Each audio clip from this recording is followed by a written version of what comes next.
Donald Trump affirme vouloir faire du détroit d'Ormuz un territoire américain. Une déclaration aussitôt rejetée par Téhéran. Le président américain a tenu ses propos lors d'un rassemblement à New York. Des responsables de son administration ont ensuite assuré à des médias américains qu'il s'agissait d'une plaisanterie. And after we finish defeating Iran, which is being very badly defeated, pretty soon I'll be declaring the Hormuz Strait a territory of the United States. Essentially, that's what it is. We have the blockade. No ships get through unless we want them to. En réponse, le vice-ministre iranien des Affaires étrangères, Kazem Garibabadi, a déclaré que le détroit a toujours été iranien, est iranien et restera iranien. Il a également assuré que l'Iran était seul maître de la fermeture et de la réouverture de cette voie maritime. Ce passage stratégique, tout comme le programme nucléaire iranien, reste l'un des principaux points de désaccord entre Washington et Téhéran.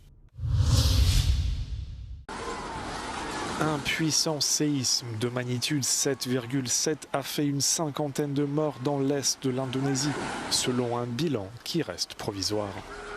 La secousse a frappé le nord de l'île de Flores tôt samedi matin, semant la panique parmi la population.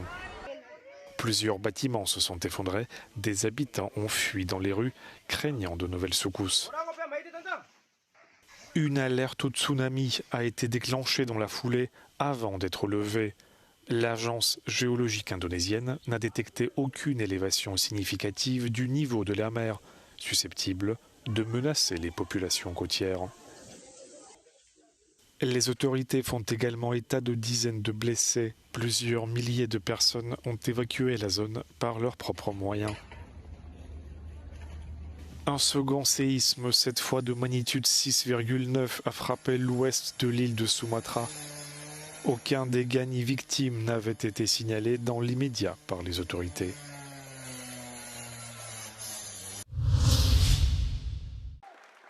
C'était le 22 juillet à l'Assemblée nationale. Ces membres d'une association sur l'aide à mourir applaudissaient le vote des députés en faveur du projet de loi sur l'euthanasie et le suicide assisté après plusieurs années de débats publics parfois tendus.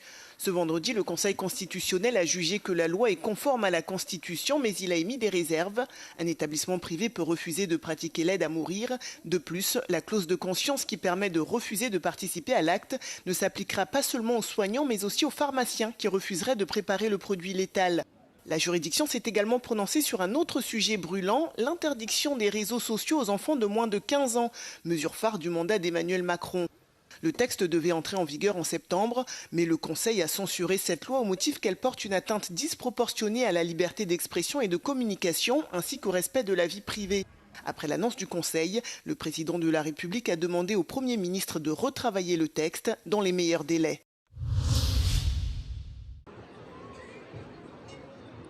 La Grand Place de Bruxelles est temporairement recouverte d'un immense tapis de fleurs.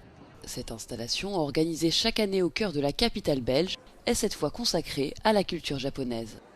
L'artiste Hiro Sugiyama a reproduit la grande vague de Kanagawa, rendant ainsi hommage à son créateur, Katsushika Okuzai. もともとねはすごい色数を使っているんですけども、今回は花の色数に合わせて15、6色ということが制限があったので、その中で自分のデザインをどう見せるかっていうところにとても苦労しました。で、この場で来てお花を見ながら、その心配もなく本当に鮮やかに再現されていく姿を見てとても興奮しています。L'œuvre marque le 160e anniversaire des relations diplomatiques entre la Belgique et le Japon et symbolise, selon les organisateurs de l'événement, le rapprochement entre les peuples et les cultures. Long de 70 mètres et large de 24 mètres, le tapis est composé de plus de 700 000 fleurs. Jeudi, des bénévoles ont passé plusieurs heures à les disposer selon le dessin imaginé par Hiro Sugiyama. L'œuvre restera visible sur la Grand Place de Bruxelles jusqu'à dimanche.